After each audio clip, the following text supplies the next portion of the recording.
No los cerraron porque estuvieran vacíos. Los cerraron porque todavía hablan. Imagina el aire fino de la meseta. No el Tíbet de postal. No las banderas al viento para turistas. No la foto perfecta con nieve al fondo. Imagina otra cosa. Un cuarto oscuro detrás de una sala de oración. Tablillas de madera apretando hojas largas y estrechas. Paquetes envueltos en tela. El olor seco del papel viejo, de la manteca de Jack, del humo. Nadie grita, prohibido. Nadie necesita hacerlo. Basta una mirada, basta un gesto de la mano. Hasta aquí. Y ahí empieza el malentendido. Porque cuando alguien pregunta por qué los archivos tibetanos están prohibidos para la exploración, suele imaginar una sola bóveda, un solo candado, una sola conspiración. Pero el Tíbet no funciona así. Nunca funcionó así.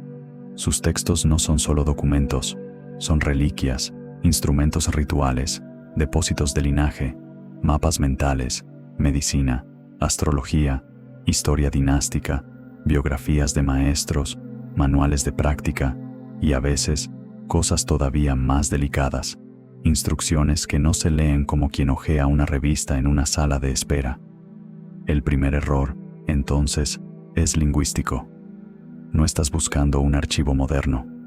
Estás entrando en una civilización que escondió su memoria en monasterios, palacios, cuevas, escuelas esotéricas y bibliotecas viajeras. Algunas de esas colecciones siguen en el Tíbet, otras están en Londres, Delhi, Dharamsala, Washington, Cambridge, y otras, sencillamente, desaparecieron. Por eso la respuesta real no tiene una sola llave, tiene varias, y cada una cierra una puerta distinta. La primera es la puerta física, la montaña misma. Hoy, entrar en la región autónoma del Tíbet no es como entrar en cualquier otra región de China.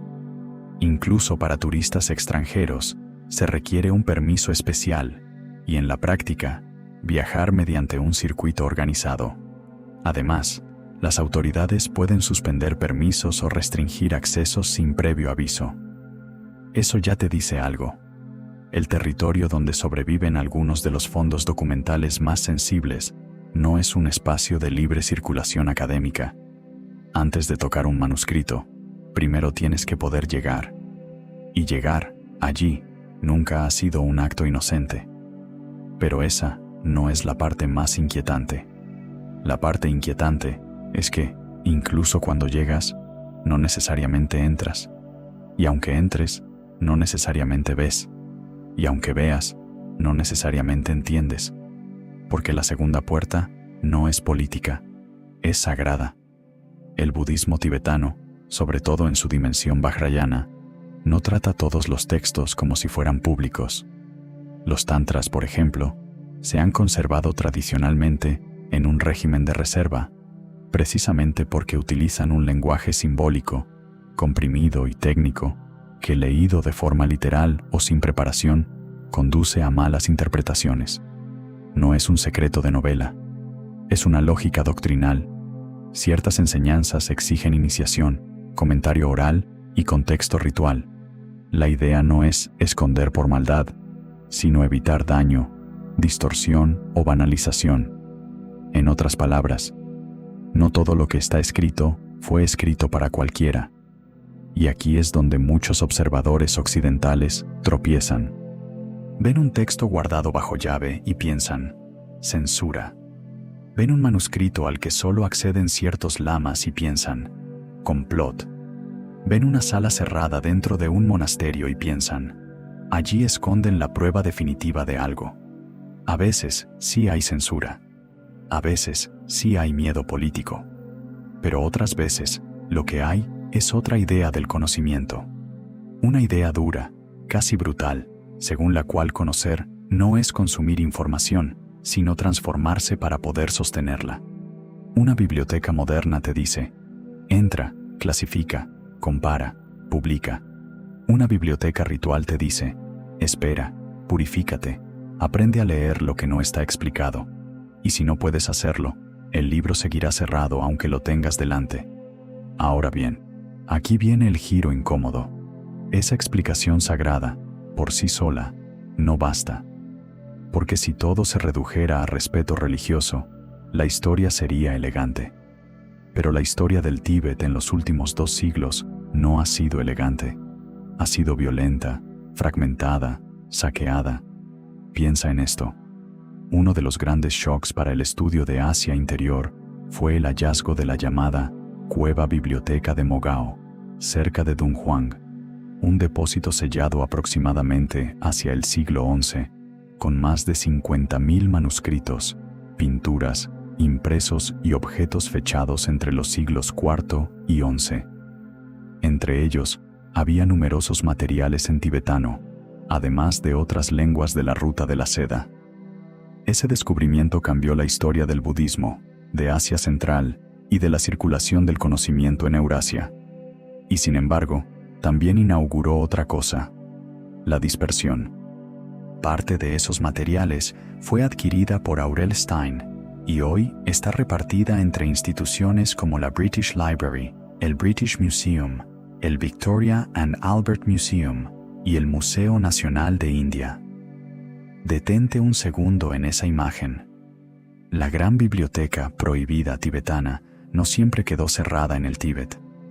A veces salió del Tíbet o de su mundo cultural, en caravanas, cajas, expediciones imperiales y compras desiguales. Es decir, una parte del misterio no es que nadie pueda explorarla, es que otros ya la exploraron primero. Y peor aún, la exploraron arrancándola de su contexto.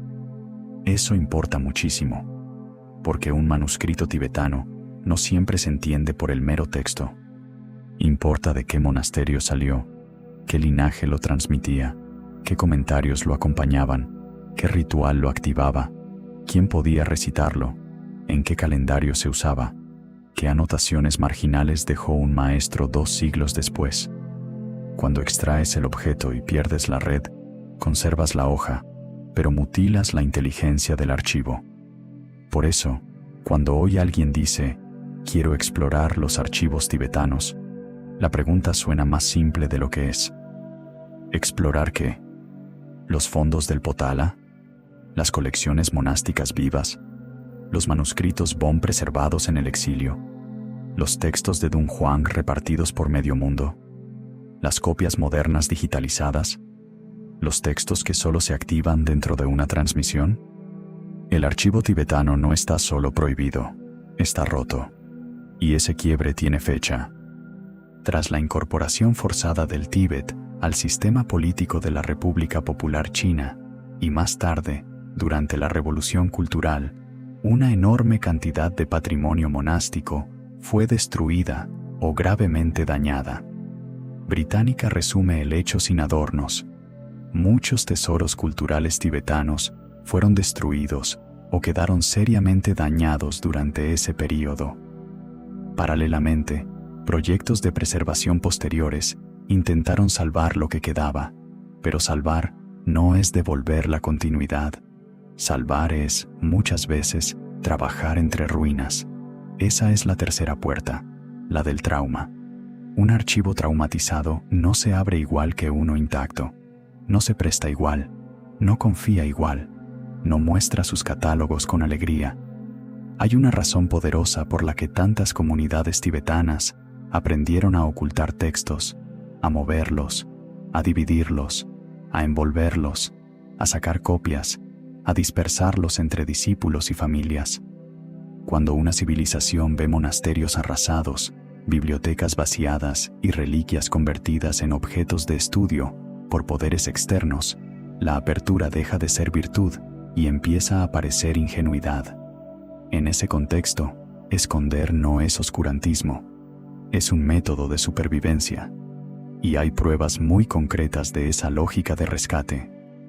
El Endangered Archives Program de la British Library documenta que el monasterio de Menri, en la India, conserva la mayor colección del mundo de manuscritos y libros xilográficos relacionados con la tradición Bon, y que muchos de esos materiales fueron rescatados de antiguos monasterios tibetanos antes de que esas instituciones fueran destruidas durante la Revolución Cultural. Es una frase seca, casi administrativa, pero contiene un drama entero. Lo que hoy sobrevive en el exilio, sobrevivió porque alguien entendió que si no lo sacaba, se perdería para siempre. Y ahora, la historia se vuelve todavía más extraña, porque aparece una cuarta puerta, la de la administración contemporánea del acceso. No solo hablamos de manuscritos frágiles ni de doctrinas reservadas. Hablamos de un ecosistema donde religión, identidad, poder y seguridad del Estado se superponen. Human Rights Watch ha documentado tanto el control directo sobre monasterios tibetanos como un patrón más amplio de represión y asimilación forzada en las áreas tibetanas. Cuando una región es tratada como zona sensible, sus instituciones religiosas dejan de ser simples espacios de devoción y se convierten también en lugares vigilados. Y en un lugar vigilado, un archivo nunca es solo un archivo. Es memoria, legitimidad, territorio, narrativa histórica. Eso explica algo que a primera vista parece contradictorio. Por un lado, existen grandes esfuerzos de conservación. El Potala, por ejemplo, alberga alrededor de 40.000 volúmenes de libros y documentos antiguos, y en los últimos años se han impulsado proyectos de restauración y digitalización de fondos valiosísimos, incluidos manuscritos sobre budismo, medicina, historia y otros campos. UNESCO ya describía ese conjunto como un lugar que resguarda manuscritos y tesoros de enorme valor, y proyectos más recientes hablan de millones de folios archivados digitalmente. Por otro lado, conservar no equivale a abrir. Digitalizar no equivale a liberar. Catalogar no equivale a permitir que un investigador independiente se siente, revise, fotografíe y publique lo que quiera. Y ese matiz lo cambia todo. Porque mucha gente oye preservación y piensa que el problema ya está resuelto. Al contrario, a veces la preservación fortalece el control. Ahora el texto no solo está guardado detrás de una puerta física, también está metido en un sistema técnico, una base de datos, una política de acceso, una jerarquía de permisos.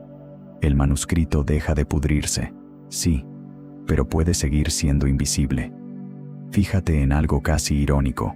Incluso instituciones dedicadas a difundir literatura tibetana digitalizada reconocen restricciones de acceso para ciertos materiales. El Buddhist Digital Resource Center, una de las grandes plataformas de preservación y acceso, mantiene políticas que permiten restringir o embargar algunos textos. Es decir, el problema no desaparece en Internet, solo cambia de forma. El candado se vuelve digital, administrativo, contractual, menos romántico, igual de real. Y entonces aparece la pregunta más incómoda de todas. ¿Qué es exactamente lo que se teme? ¿Que el papel se dañe? ¿Que una doctrina esotérica sea malinterpretada? ¿Que un investigador encuentre un dato políticamente explosivo? ¿O que, al reunir las piezas dispersas, se vea con demasiada claridad una verdad histórica que incomoda a demasiados actores a la vez?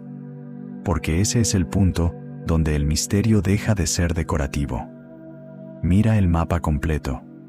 Los registros oficiales del Tíbet de la dinastía Yuan, inscritos por la UNESCO en la memoria del mundo, muestran que la documentación tibetana no es un folclore nebuloso ni un rumor místico. Es una base histórica de enorme peso para entender relaciones políticas, religiosas y económicas de siglos enteros.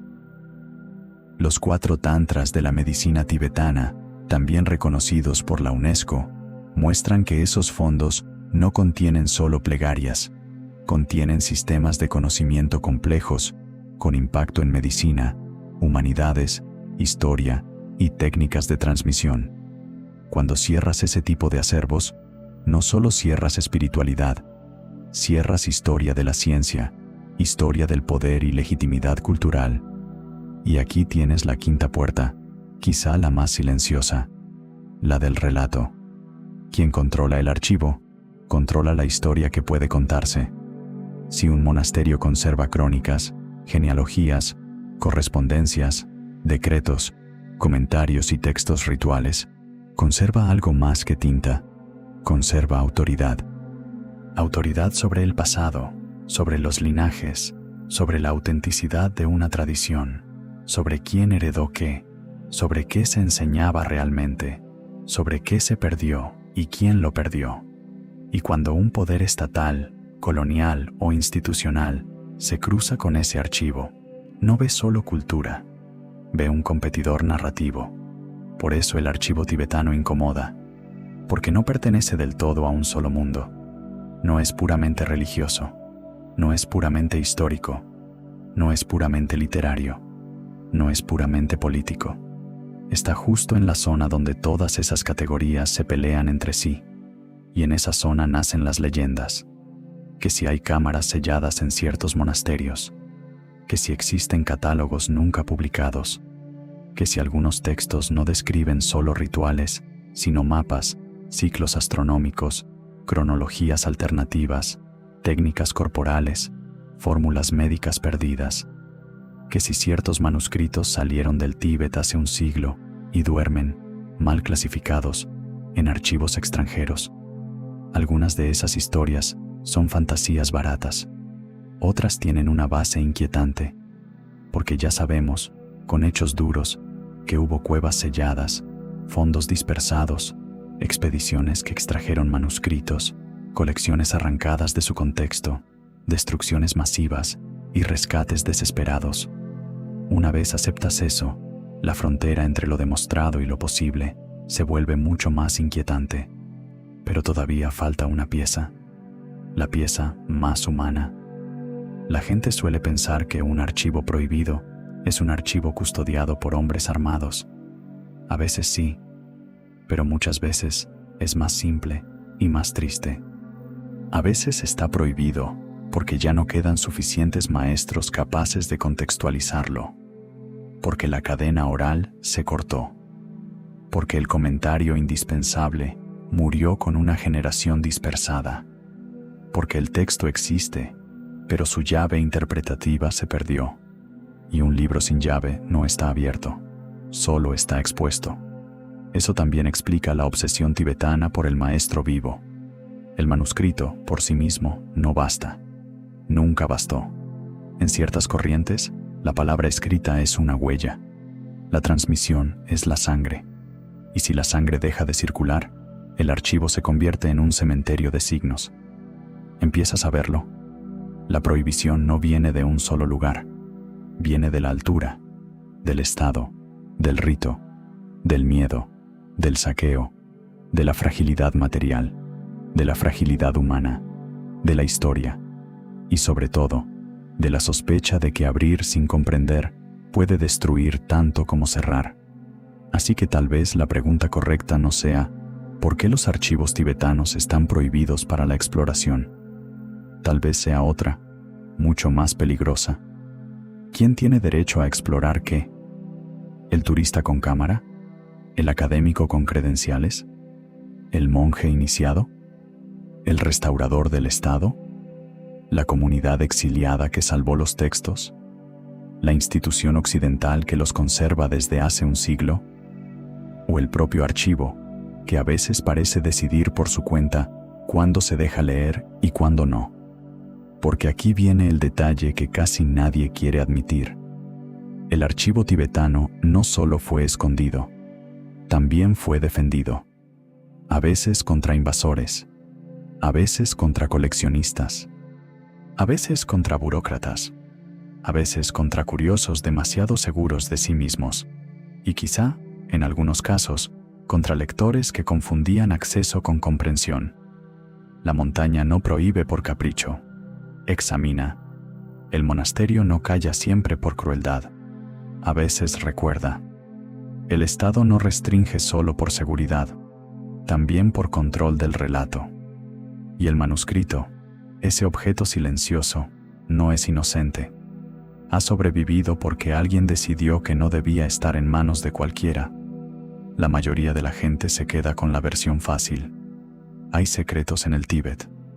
Sí, los hay. Pero el verdadero secreto no es un monstruo bajo una escalera, ni un pergamino que explique el universo en 3 líneas.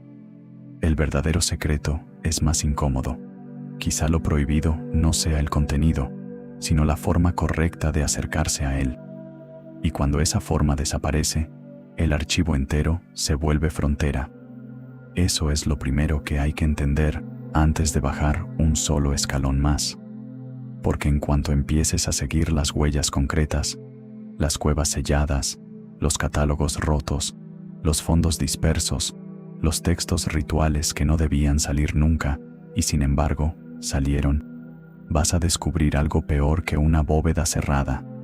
Vas a descubrir que algunas de las piezas más delicadas ya fueron tocadas y que el verdadero misterio no es lo que sigue oculto. Es lo que alguien vio, sacó y nunca devolvió. Y eso cambia por completo la escena. Porque cuando algo es arrancado de una cultura herida, deja de ser solo un objeto antiguo. Se vuelve una cicatriz portátil. Puedes ponerlo en una vitrina, darle temperatura controlada, limpiarle el polvo, fotografiarlo con una cámara costosísima y escribir un catálogo impecable. Pero la pregunta sigue ahí, clavada como una astilla. ¿Quién tenía que estar leyéndolo y ya no puede? Ahí empieza el segundo nivel del enigma. Durante mucho tiempo, el Tíbet fue imaginado desde fuera como un lugar inmóvil, congelado, suspendido fuera de la historia. Una especie de cofre blanco sobre las montañas. El problema es que esa imagen era cómoda para quien miraba desde lejos, pero falsa para cualquiera que hubiese vivido entre monasterios, caravanas, rutas comerciales, embajadas, peregrinos, guerras locales, alianzas rotas y cambios de poder. El Tíbet nunca fue un decorado, era una red, y toda red deja documentos, algunos litúrgicos, otros administrativos, otros médicos, otros astrológicos, otros peligrosamente humanos, deudas, disputas, herencias, privilegios, cargos, denuncias, crónicas, acuerdos entre linajes, listas de ofrendas, cartas entre monasterios y familias aristocráticas. Eso significa que, cuando un archivo tibetano se cierra, no estás perdiendo solo sutras envueltos en seda. También estás perdiendo la mecánica interna de una civilización. Y ahí es donde entra la fiebre de los exploradores. No todos fueron saqueadores vulgares. Sería fácil pintarlos así y asunto resuelto. La realidad, como casi siempre, es más incómoda. Algunos eran filólogos brillantes, otros eran funcionarios al servicio de imperios, otros combinaban curiosidad genuina con ambición personal, otros buscaban gloria académica, otros, directamente, información estratégica. El problema no era solo lo que se llevaban, era la mirada con la que entraban. Porque quien entra en un monasterio tibetano, pensando que va a encontrar material exótico, ya está leyendo mal, incluso antes de abrir el primer paquete. Piensa en el siglo de las grandes expediciones asiáticas. Mientras Europa clasificaba montañas, pueblos, lenguas y fronteras, como si el planeta entero fuese un inmenso cajón por etiquetar, el Tíbet empezó a ser rodeado por una curiosidad muy particular. No era una curiosidad inocente.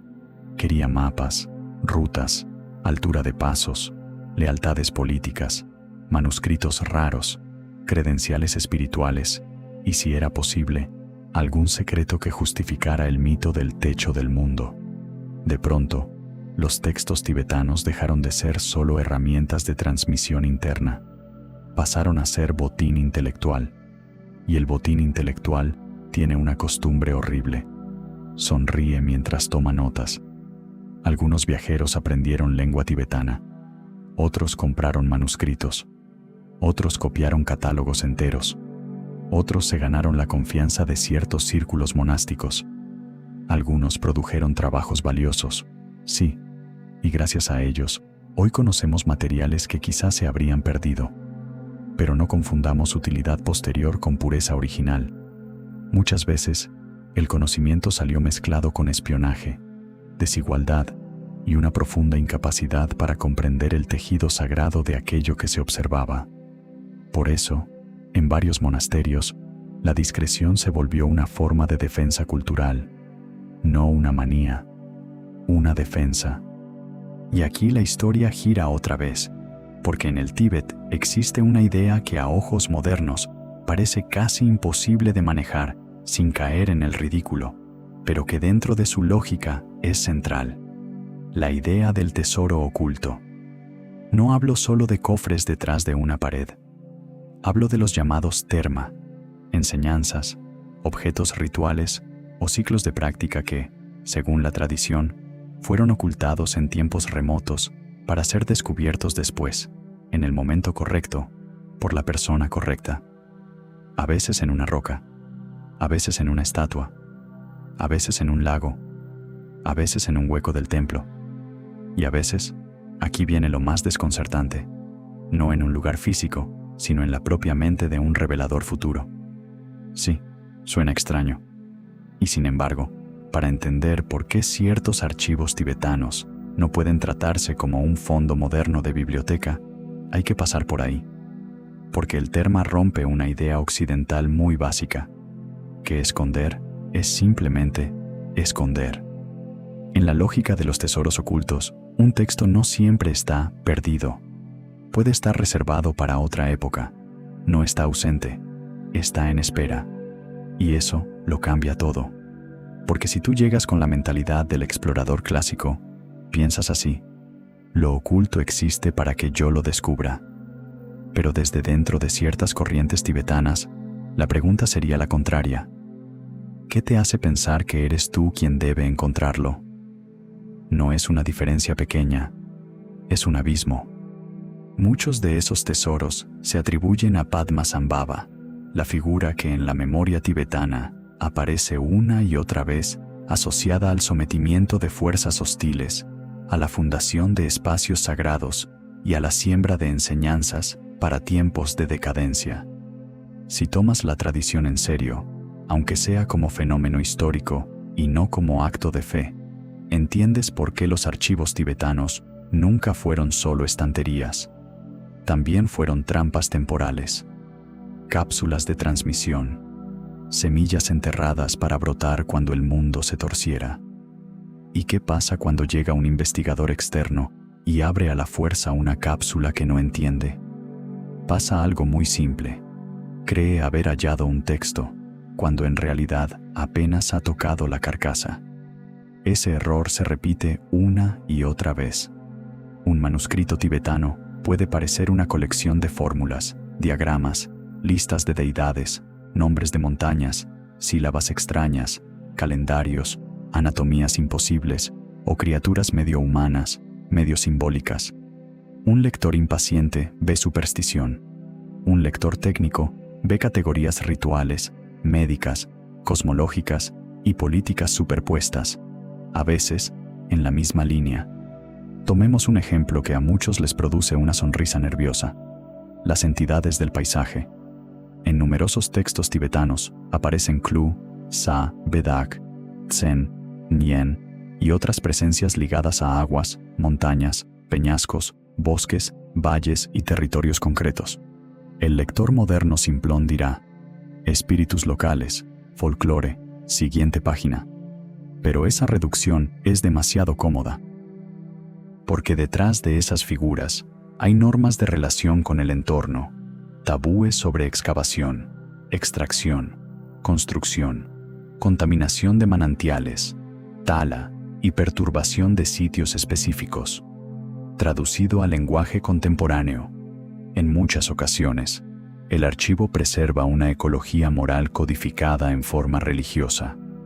Dicho de otro modo, cuando un texto advierte que no debes herir el dominio de cierta entidad acuática o terrestre, no solo está hablando de monstruos invisibles, también está regulando la conducta humana sobre fuentes, humedales, suelos frágiles, montes sagrados y rutas de paso.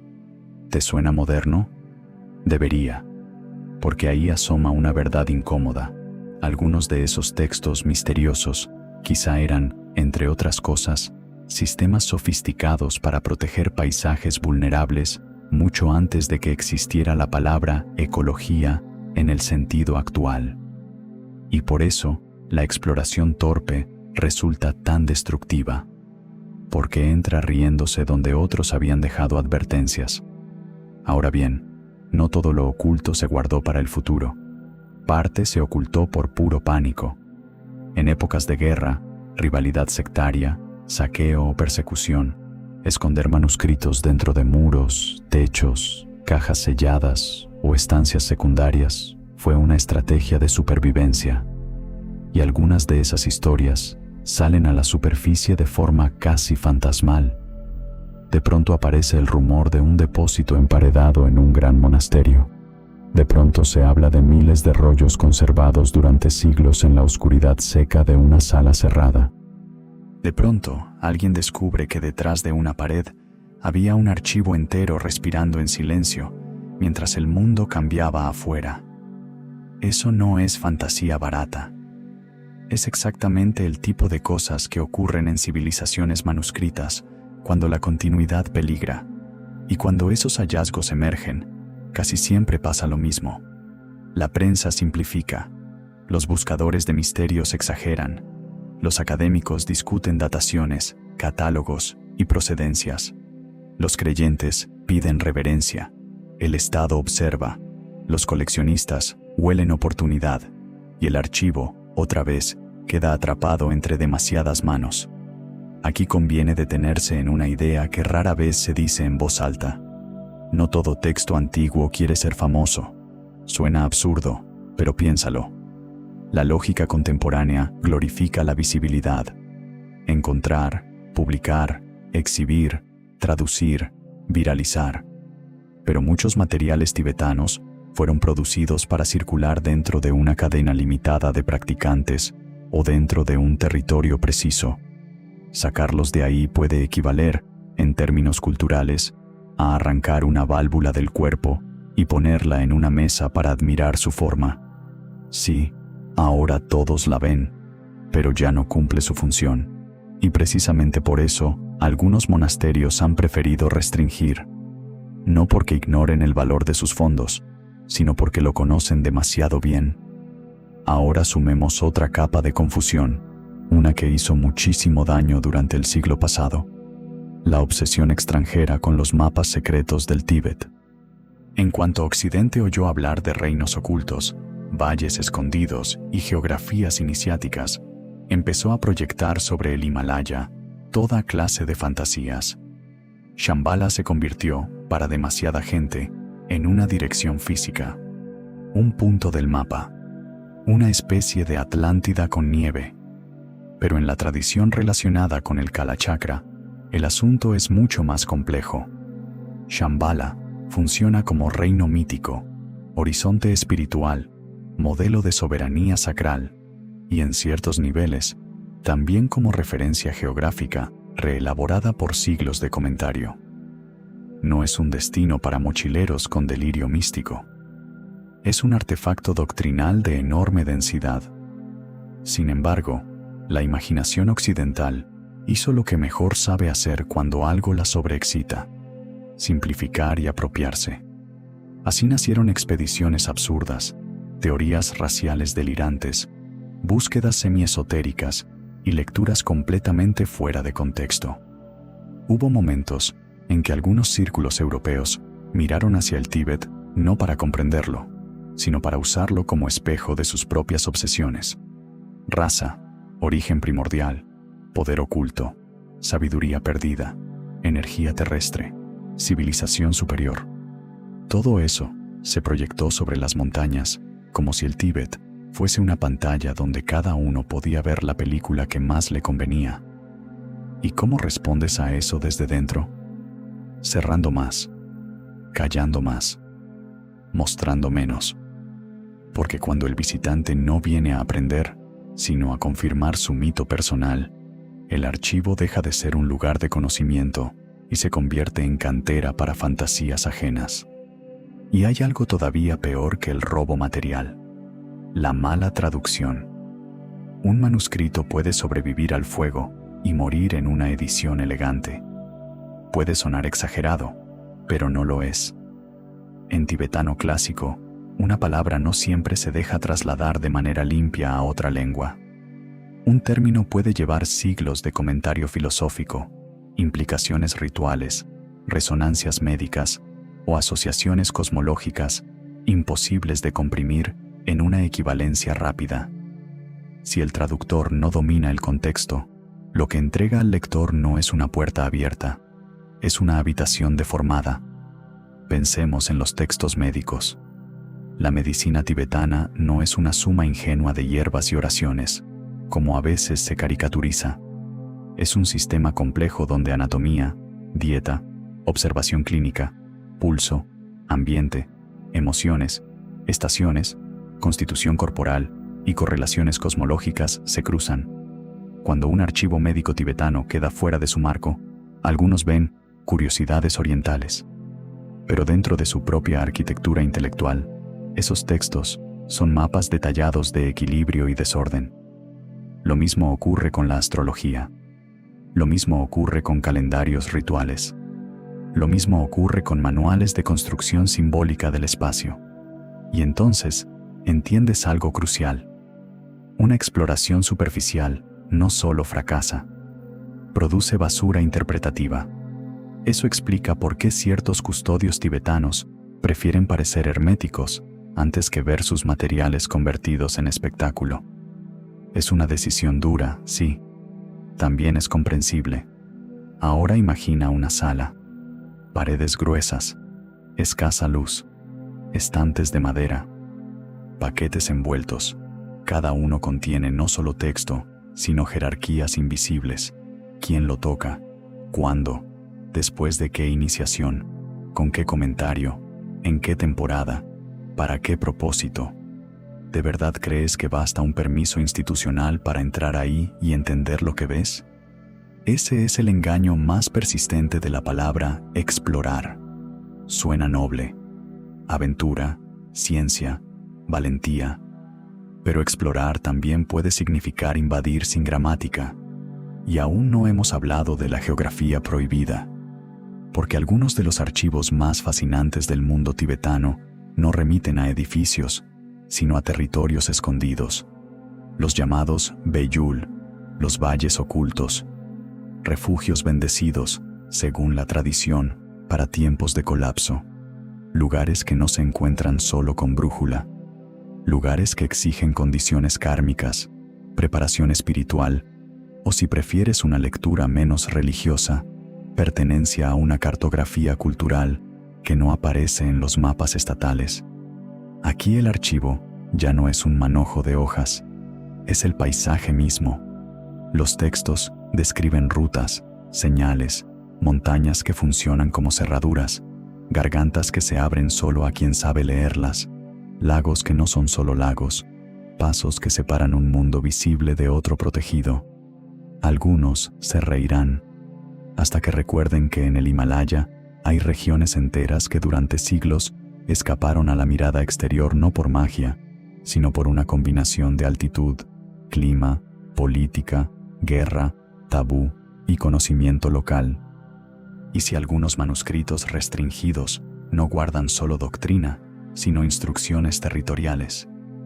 Y si por eso ciertos fondos son más sensibles de lo que parecen. Porque una cosa es publicar un himno. Otra muy distinta es revelar rutas de peregrinación reservadas, refugios históricos, depósitos rituales o geografías que una comunidad considera protegidas. Ahí el archivo toca tierra, y cuando toca tierra, toca poder. Así que el problema ya no es simplemente qué dicen los textos. El problema es qué abren los textos. Una puerta doctrinal, una disputa histórica, una herida colonial, una ruta de exilio, un santuario, un valle, o algo todavía peor para los amantes de los misterios fáciles, una verdad mucho más sobria, y por eso mismo, más perturbadora.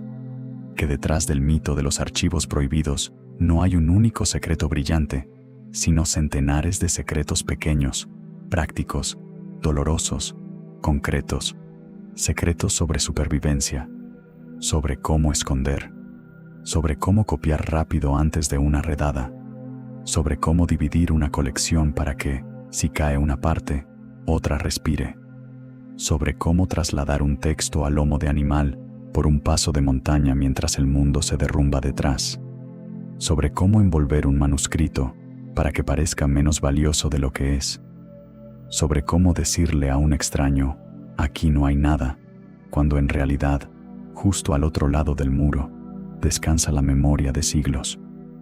Y esa, quizá, es la verdad más escalofriante hasta ahora. El archivo tibetano no se volvió oscuro solo por misticismo. Se volvió astuto. Aprendió a disimular. Aprendió a sobrevivir fingiendo ausencia. Aprendió a parecer menor para no ser devorado. Pero en cuanto empiezas a seguir esas tácticas de ocultamiento, aparece una pista todavía más inquietante. Porque algunos de los documentos más delicados no fueron escondidos únicamente por monjes o custodios locales. También hubo intermediarios, traductores ambiguos, aventureros, agentes dobles, coleccionistas privados y eruditos con demasiadas puertas abiertas. Gente capaz de mover un texto de una frontera a otra sin dejar casi huella. Gente que sabía exactamente cuánto valía un paquete silencioso en el mercado correcto. Y cuando esa red entra en juego, el misterio deja de pertenecer solo al Himalaya. Empieza a extenderse hacia bibliotecas lejanas, archivos mal catalogados, colecciones heredadas, cajas sin abrir, fondos adquiridos en circunstancias dudosas, manuscritos que cambiaron de nombre para pasar inadvertidos, textos que fueron descritos con etiquetas tan vagas que casi parecen escondites. Ahí ya no estás mirando una montaña, estás mirando una desaparición organizada, y lo peor es que algunas de sus huellas siguen a simple vista, solo que nadie las une. Todavía. Y el problema es que, cuando por fin alguien empieza a unirlas, el archivo deja de parecer una biblioteca y empieza a parecer una escena del crimen. No una escena con sangre fresca, claro. Peor. Una escena antigua, barrida una y otra vez, donde cada generación movió los muebles, cambió los nombres de los cajones, quemó unas etiquetas, escondió otras, y dejó suficientes rastros para saber que algo pasó, pero no los suficientes para reconstruirlo sin volverse medio obsesivo en el intento. Eso es exactamente lo que ocurre con ciertas colecciones tibetanas. Hay monasterios donde los textos visibles son solo la parte educada de la casa, lo que puede mostrarse, lo que encaja con la imagen oficial del centro religioso, del museo, del lugar patrimonial. Luego está la parte incómoda, depósitos secundarios, bibliotecas internas, materiales sin catalogar de forma pública, copias hechas a mano de comentarios rarísimos, documentos administrativos que jamás fueron pensados para ojos externos, textos rituales que nunca debieron circular fuera de un linaje preciso, y objetos que ni siquiera parecen archivos hasta que alguien descubre que dentro guardan una historia entera. Porque el archivo tibetano, en muchos casos, no siempre parece archivo. A veces parece una estatua hueca. A veces parece un muro demasiado grueso. A veces parece un cofre sin decoración. A veces parece una caja común, cubierta de polvo, olvidada detrás de ofrendas recientes. Y a veces parece otra cosa todavía más difícil de detectar. Una copia desplazada. Un duplicado hecho con urgencia y llevado a otra región para que, si el original desaparecía, el texto siguiera respirando en otra parte. Esa técnica de duplicación, dispersión y camuflaje es una de las razones por las que el misterio nunca termina de cerrarse. Porque incluso cuando una colección es destruida, no siempre desaparece del todo. Puede reaparecer a cientos de kilómetros, fragmentada. Un volumen en un monasterio del exilio. Otro en una colección privada adquirida hace décadas. Otro en una universidad occidental. Otro en una caja que nadie ha vuelto a abrir desde que un anciano la transportó a lomo de animal cruzando un paso helado. Y entonces la gran pregunta deja de ser ¿qué escondieron? Y se convierte en algo mucho más espinoso. ¿Quién fragmentó el cuerpo del archivo? ¿Y con qué intención? Porque no toda dispersión fue criminal. A veces, dispersar era salvar. Eso hay que entenderlo bien. Desde fuera, el desorden parece sospechoso. Desde dentro, el desorden a veces fue la única estrategia racional. Si un monasterio intuía peligro, lo peor que podía hacer era dejar toda su memoria junta, ordenada y lista para ser incautada, quemada o manipulada. Dividir era vivir. Ocultar catálogos era vivir. Guardar ciertas piezas fuera del edificio principal era vivir. Hacer copias incompletas era vivir. Incluso cambiar el título de un texto o mezclarlo entre materiales menos llamativos podía ser una forma de preservación. El archivo aprendió a fingir mediocridad para no ser ejecutado. Y aquí aparece uno de los ejemplos más perturbadores de todo este mundo. Las bibliotecas amuralladas. Cada vez que surge una historia así, la gente reacciona con una mezcla de fascinación y desconfianza. Suena demasiado perfecta para ser verdad. Un monasterio antiguo, una pared sellada. Detrás, miles de manuscritos esperando. Parece literatura. Y sin embargo, casos de ese tipo no son imposibles ni extravagantes dentro de la historia cultural del Himalaya. Son casi una consecuencia lógica de siglos de peligro intermitente. Si un monasterio había sobrevivido invasiones, luchas sectarias, saqueos, controles políticos y campañas de destrucción, levantar una pared delante de una colección delicada no era excentricidad, era sentido común. Pero imagina lo que significa eso para la memoria histórica. Durante generaciones, una sala puede existir sin existir. La gente pasa adelante, reza, barre, enciende lámparas, oye rumores. Detrás de ese muro hay algo. Nadie sabe bien cuánto. Nadie sabe bien desde cuándo. Nadie sabe si se trata de textos canónicos, correspondencia, tratados médicos, genealogías de maestros, registros fiscales, mapas rituales, comentarios esotéricos o una mezcla de todo. Y entonces, años o décadas más tarde, alguien abre y el tiempo se derrumba. Lo terrible de esos momentos no es solo el hallazgo, es lo que revelan sobre el miedo anterior. Porque nadie empareda una biblioteca por romanticismo. La empareda porque cree que el mundo exterior no merece verla o no sabrá dejarla viva. Y esa sospecha, en el caso tibetano, no nació de la paranoia, nació de la experiencia. Piensa en la secuencia histórica. Primero, siglos de movilidad, disputa regional, formación de linajes y alianzas entre poder religioso y poder político. Después, el interés creciente de agentes extranjeros. Más tarde, expediciones, extracción de objetos y manuscritos, reinterpretaciones tendenciosas. Luego, la gran ruptura del siglo XX. Ocupación, levantamientos, destrucción de monasterios, campañas contra instituciones religiosas, desplazamientos masivos y exilio. Cualquier cultura sometida a esa presión aprende rápido una lección feroz. Lo que no escondes, lo pierdes. Por eso, cuando hoy alguien insiste en explorar libremente, muchas comunidades oyen otra cosa. No oyen ciencia, oyen el viejo sonido del acceso unilateral, y eso nos lleva a una zona todavía más delicada, la del conocimiento ambiguo. Textos que no son totalmente religiosos ni totalmente prácticos. Materiales que, precisamente por esa ambigüedad, despiertan más ansiedad que un simple sutra devocional. Pensemos en ciertos tratados de medicina y alquimia. El mundo tibetano conservó no solo enseñanzas espirituales, sino también complejas tradiciones médicas, farmacológicas y diagnósticas. Plantas de altura, minerales, preparados, observación del pulso, correlación entre órganos, clima, alimentación, estaciones y estados mentales.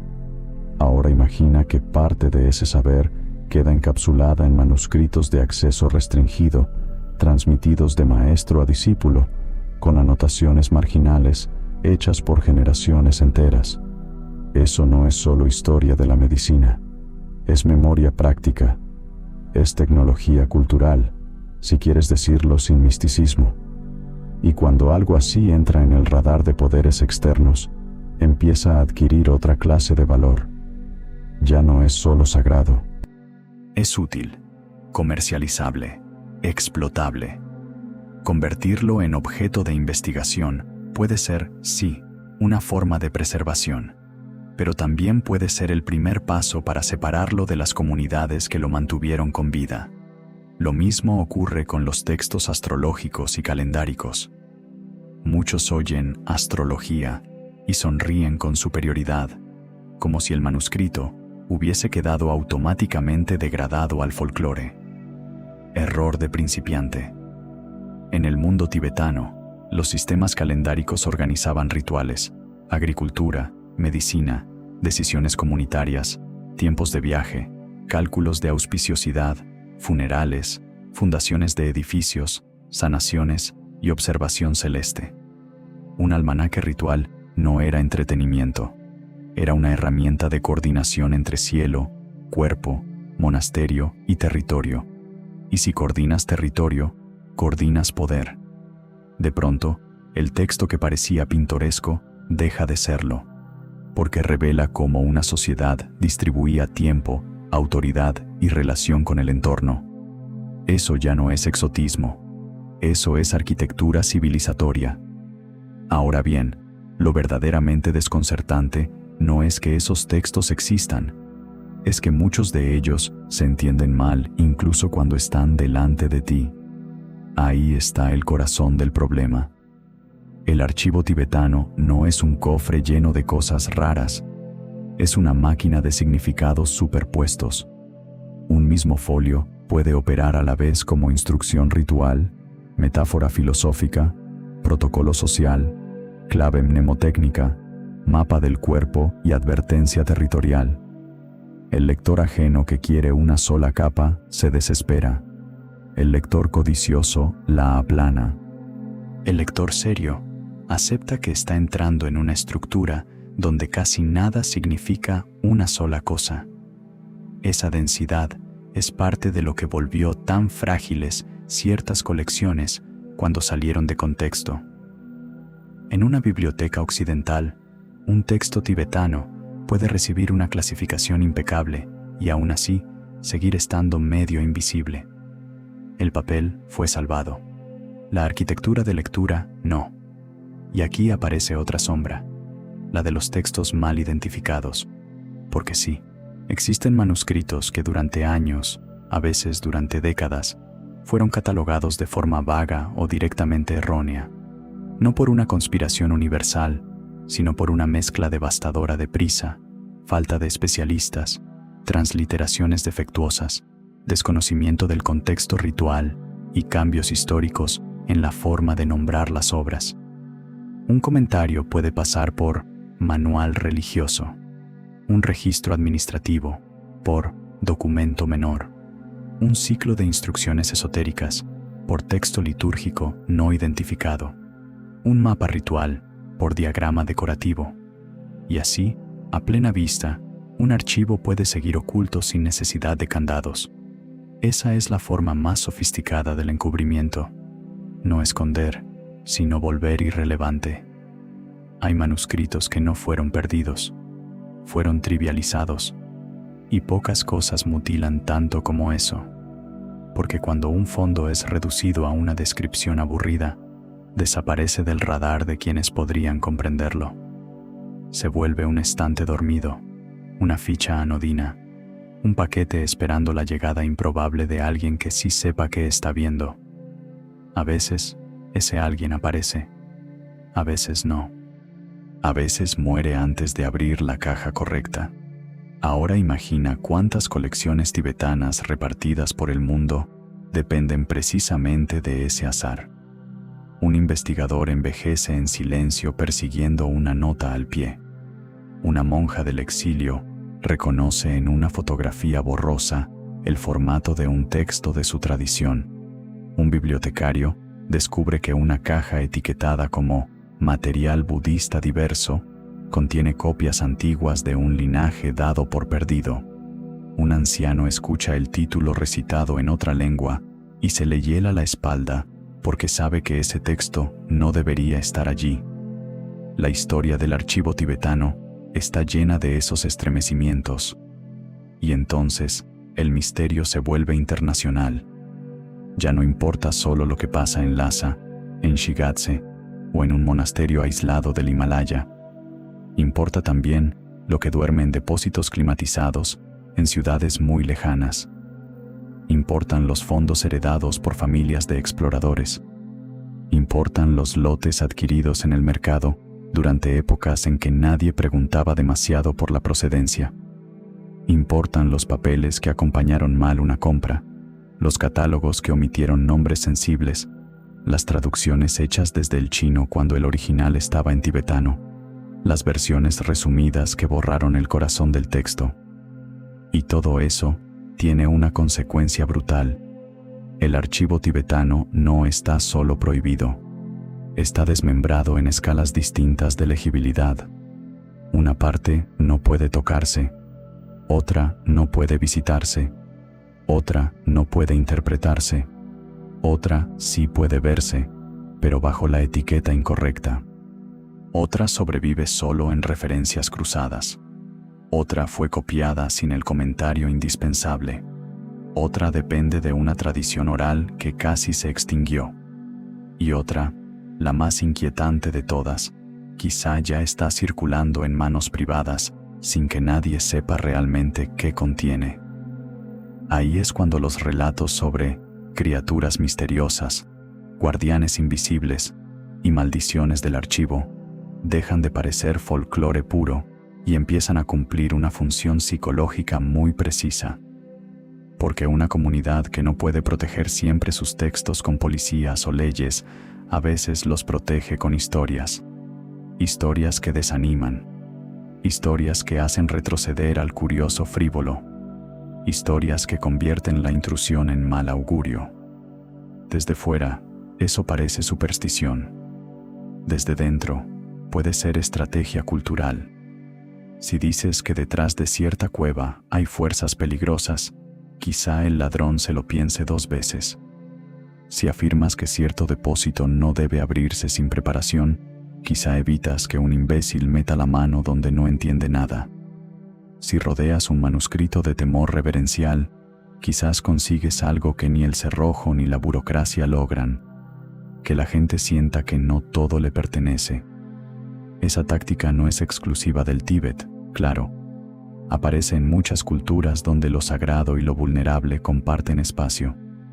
Pero en el mundo tibetano adquiere un filo particular porque el paisaje mismo colabora.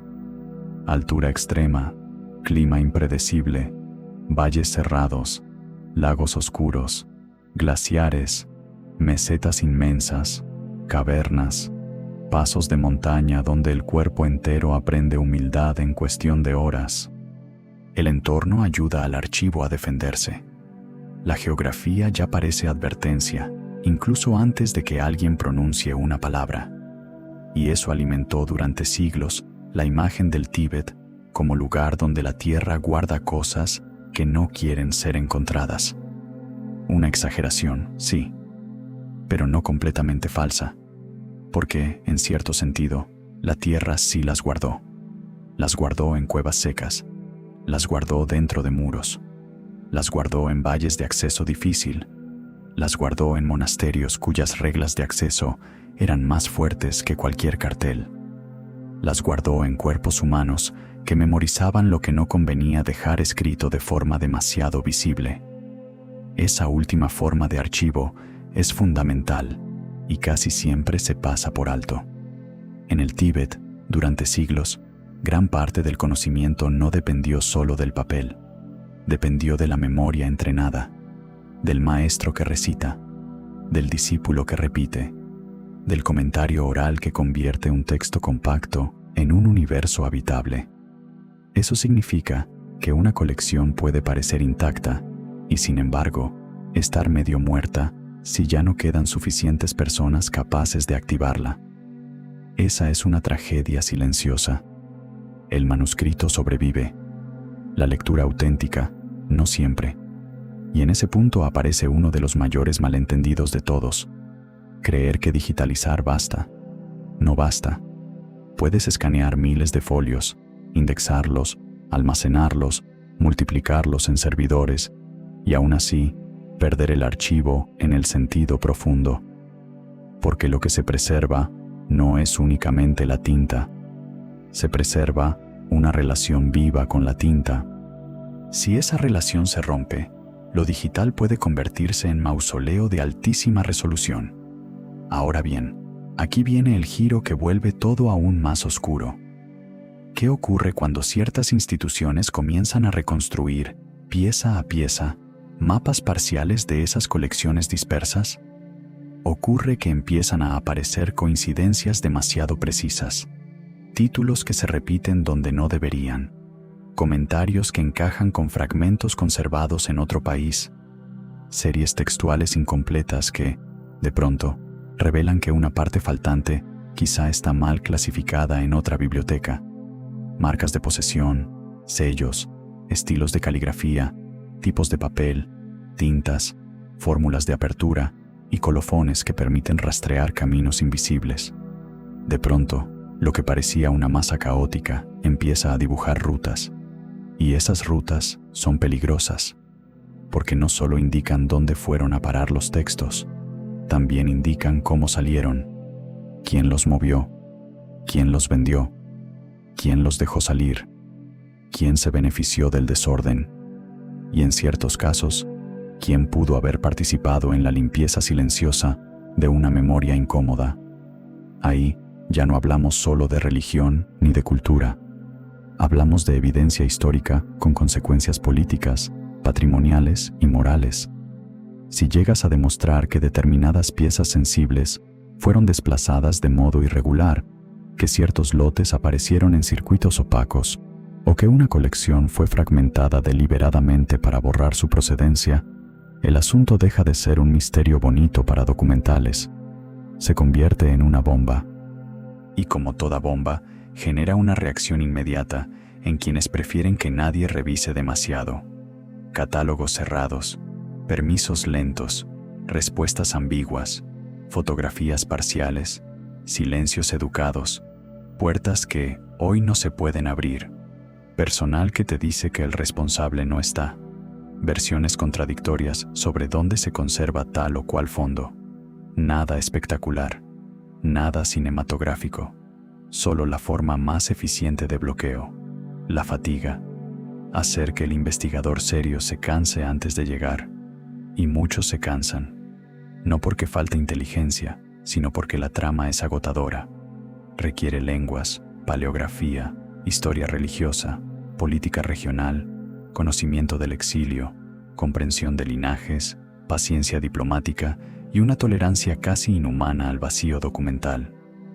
En otras palabras, el archivo tibetano expulsa a los curiosos impacientes y desgasta a los perseverantes. Tal vez esa sea su última defensa.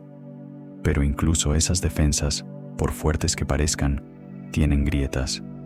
Y por esas grietas se cuelan a veces detalles pequeños, casi ridículos, que terminan pesando más que una gran teoría. Una nota marginal, un sello repetido, un nombre de valle, una dedicatoria a un abad hoy casi olvidado, una mención breve a un objeto guardado en la sala interior, una referencia a una serie de textos no mostrada, una lista que indica que había más volúmenes de los que hoy figuran en el catálogo oficial. Son minucias, sí, hasta que empiezan a repetirse. Y cuando se repiten, el aire cambia, porque entonces entiendes que no estás persiguiendo una leyenda. Estás rozando la silueta de algo muy concreto, una memoria cercada durante tanto tiempo, que que aprendió a existir solo en fragmentos, susurros y errores de clasificación. Una memoria que todavía tiembla cuando alguien formula la pregunta correcta. Y la pregunta correcta ya no es ¿qué esconden? La pregunta correcta es otra. ¿Qué faltaba en esas colecciones para que tantos se empeñaran, por siglos distintos y por motivos distintos, en controlarlas a toda costa? Porque si la respuesta fuese solo textos religiosos, la historia ya estaría cerrada. Pero no lo está, ni de lejos. Hay indicios de que, mezclados entre doctrinas, crónicas y rituales, sobrevivieron materiales capaces de tocar asuntos mucho más explosivos: legitimidad política, geografía sagrada convertida en geografía estratégica, linajes con derechos sobre territorios, fórmulas de transmisión que definían autoridad real, incluso recuerdos de contactos, conflictos y desapariciones que ciertos relatos modernos preferirían mantener borrosos. Y si eso es cierto, entonces, lo prohibido nunca fue únicamente el archivo. Lo prohibido era lo que el archivo podía volver imposible de negar. Y ahí, justo ahí, detrás de ese borde, es donde la historia empieza a ponerse realmente peligrosa. Porque cuando un archivo puede volver imposible de negar una verdad, deja de ser patrimonio y se convierte en amenaza. Imagina un solo paquete de hojas largas, apretadas entre tablillas, envuelto en tela oscura. Desde fuera, no impresiona. No brilla. No tiene oro suficiente para llamar la atención de un turista. Pero por dentro, podría contener una cadena entera de nombres, fechas, sellos, juramentos, redistribuciones de tierra, acuerdos entre monasterios y familias, reconocimientos de autoridad espiritual, privilegios fiscales, rutas de peregrinación protegidas, instrucciones para custodiar reliquias, mapas de valles ocultos y notas marginales hechas por alguien que nunca pensó que, siglos después, otro mundo vendría a interrogarlo. Eso es lo que vuelve tan delicado al archivo tibetano. No separa limpiamente lo sagrado de lo político. En muchas tradiciones modernas, nos gusta imaginar que un monasterio es solo un lugar para rezar y que un archivo es solo un lugar para almacenar papeles. En el Tíbet histórico, esas fronteras eran mucho más porosas. El monasterio podía ser centro religioso.